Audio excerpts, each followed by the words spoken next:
Karena tubuh kita ini kendaraan yang bisa mengantarkan sang jiwa menuju kepada Allah, sang pemilik jiwa. Summa radadnahu asfala safilin. Tapi siapa yang tidak bisa menemukan tin, zaitun, kota dalam dirinya, tidak menemukan gunung, kota dalam dirinya. Summa radadnahu asfala safilin. Bersiap-siaplah kalian jadi aspal. Aspal warnanya apa?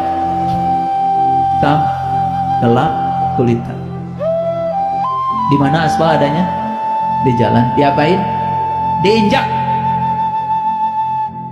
Jadi kalau hidupmu sekarang diinjak-injak, penuh dengan penderitaan, duit susah, persahabatan mandek, berkah kurang, makan susah, pengen ngaji aja ongkos gak punya, selalu diinjek-injek. Jangan-jangan selama ini kita jadi aspal. Siapa yang menentukan kita jadi aspal? Allah atau kita? Kamu sendiri. Karena tidak memanfaatkan potensi dia pada diri. Illallazina amanu wa amilus solihat falahum ajrun ghairu mamnun. Maka siapa yang beriman dan menjalankan amal soleh? Apa amal soleh? Jelas di Quran. Amal soleh adalah cara untuk bisa meniti ke dalam diri, untuk menemukan sejatinya kita. Ketemu buah tin, ketemu zaitun, ketemu gunung, ketemu kota. Itu amal soleh. Illallazina amanu wa amilus solihati falahum ajrun ghairu mamnun. Fama yukazzibuka ba'du biddin alaihissallahu biahkamil hakimin. Indah ya. Pernah dengar kajian surat At-Tin? Pernah dengar yang seperti barusan saya sampaikan? Mahal kajiannya. Harusnya nggak usah dibagi. Ini hadiah nih, hadiah menjelang Lebaran. Jadi pesan dari Quran surat Al-Isra itu apa tadi? Iqra kitabaka kafa binafsika al-yawma 'alaika hasiba. Perhatikan saya. Setiap manusia harus bisa membaca kitab amalnya sendiri. Karena setiap manusia sudah dilengkapi yang namanya malaikat raqib dan atid. Ada nggak raqib di sini? Ada nggak atid di sini? Ada. Yang tahu siapa, apa kebaikanmu, kamu sendiri. Yang tahu apa keburukanmu, kamu sendiri. Malaikat raqib dan malaikat atid itu ada bersamamu. Bahkan dirimu sendiri, diri sejatimu ada di situ. Kapan membaca kitab amal itu? Dan di mana? Kapan dan di mana membaca kitab amal? Di sini, saat ini, sekarang, di dalam diri. Itulah pentingnya kita tahu cara membaca kitab amal. Saya percaya kalau membaca huruf-huruf hijaiyah paling lancar, tajwid lancar, idgham, ikhfa, guna, mila guna, iklab lancar. Oh, apalagi yang sebelah sini nih, lancar. Tetapi membaca kitab sendiri, saya masih ragu. Disitulah perlu ketemu guru yang bisa memberikan metode untuk membaca kitab amal kita sendiri. Jadi kita pintar sendiri, kita bisa muhasabah sendiri, dan kita bisa ngasih feedback pada diri sendiri. Apa yang salah dengan kehidupan saya? Apa yang harus saya perbaiki pada diri saya? Masa lalu tinggal sejarah, masa depan tinggal misteri. Masa lalu mengajarkan pelajaran, masa depan mengajarkan harapan. Apa yang harus saya lakukan hari ini? Lakukanlah. Itu hasil muhasabah. Kalau sholat hari ini cuma rutinitas, tingkatkan sehingga sholat menjadi khusyuk, ada kepuasan, ada kenikmatan. Gimana caranya? Cari, jangan diam terus melakukan rutinitas itu. Kan Nabi Muhammad juga tidak sholat dulu, kan beliau Isra Mi'raj dulu, kenali jati dirinya baru sholat. Betul? Itu kan sunnah. Kenapa kita tidak mengamalkan sunnah itu?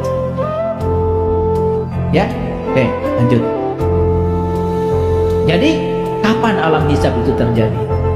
Kita jawab lagi, alam hisab terjadi setelah hari kiamat. Setelah kita bangkit dari kesadaran, baru kita bisa menghisab diri kita sendiri. Setelah kita tahu cara membaca kitab amal kita sendiri. Mau tahu caranya? Mau tahu caranya? Tidak di sini. Ilmu khusus harus sampaikan dengan cara yang khusus, di tempat yang khusus, sesuai dengan perintah Quran surat Al-Mujadilah ayat 12-13. Di zaman Rasul, para sahabat juga ada bicara umum dengan Rasul, ada bicara khusus, ada lagi tingkatan lebih tinggi, khusus. Dan ada syaratnya untuk bicara khusus. Nanti baca Quran surat Al-Mujadilah ayat 12-13. Tidak akan saya kupas karena waktu kita terbatas. Ya, tapi ayat-ayatnya sudah saya kasih tahu ya. Kalau saya sedang bicara begini meluncur nih ayat-ayat. Ya. Oke, lanjut dulu. Hanya jiwa-jiwa yang sudah sadar yang dapat menghisab dirinya sendiri. Setuju? Kenapa kita tidak bisa menghisab diri sendiri? Karena kita hari ini belum sadar, belum bangkit dari kematian kesadaran. Jiwa-jiwa yang belum sadar tidak mungkin dapat menghisab dirinya sendiri. Bahkan jiwa yang tidak sadar itu malah sibuk menghisab orang lain. Kan sekarang itu aneh ya. Orang itu kok berani-beraninya menghukumi orang lain yang dia sendiri kan tidak bisa masuk ke orang. Contoh, pengalaman spiritual itu kan sangat pribadi. Kok sekarang ini seperti ada orang karena dia berada di lembaga tertentu yang berhak itu menghukumi orang lain. Apa haknya dia?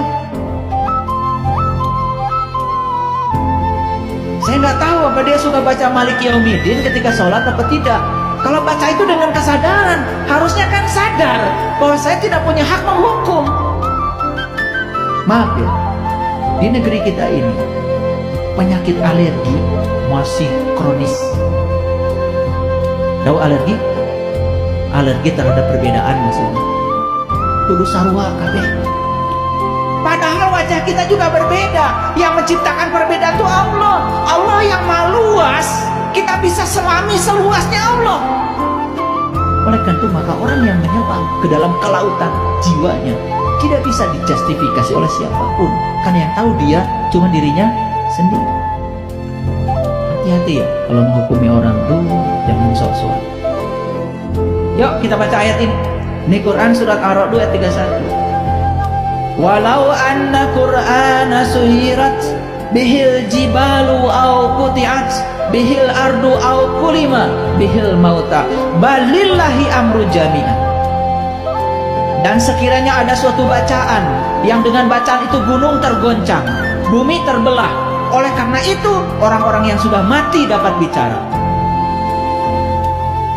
Apakah ketika kita membaca Quran yang syar'i gunung tergoncang, langit terbelah, orang mati dapat bicara? Ini Quran yang mana yang dibaca? Yang tadi Iqra kitabak. Saya kasih tahu, kalau kita bisa Iqra kitab amal kita, gunung tergoncang. Nabi Muhammad sampai menggigil di Gua Hira. Gunung itu lambang dari kesadaran. Kesadaran kita naik karena tergoncang, naik menuju kepada Sidra Al-Muntaha, puncaknya kesadaran. Bumi terbelah. Itu simbolik. Makanya ciri bumi yang terbelah itu kata Quran. Ketika langitmu terbelah, maka kau akan menyaksikan mawar merah seperti kilapan minyak. Mawar merah. Delima mawar merah. Tin mawar merah. Subhanallah. Fa'idha saqatis sama'u fakanat wardatan kaddihan fabi ayyi ala'i rabbikuma tukadziban. Harus merasakan bumi terbelah itu. Begitu bumi terbelah, tirainya terbuka. Begitu tirai terbuka, kasyaf. Saat itu kita menyaksikan wahadal baladil amin, kota yang sangat aman dalam diri kita. Wah, indah sekali. Itu harus dialami. Jangan jadi koleksi ilmu. Kalau tidak dialami, percuma saja. Maka yang saya sampaikan hari ini bukan koleksi ilmu, tapi pengalaman pribadi. Kalau ingin mengalami, yuk, ada caranya.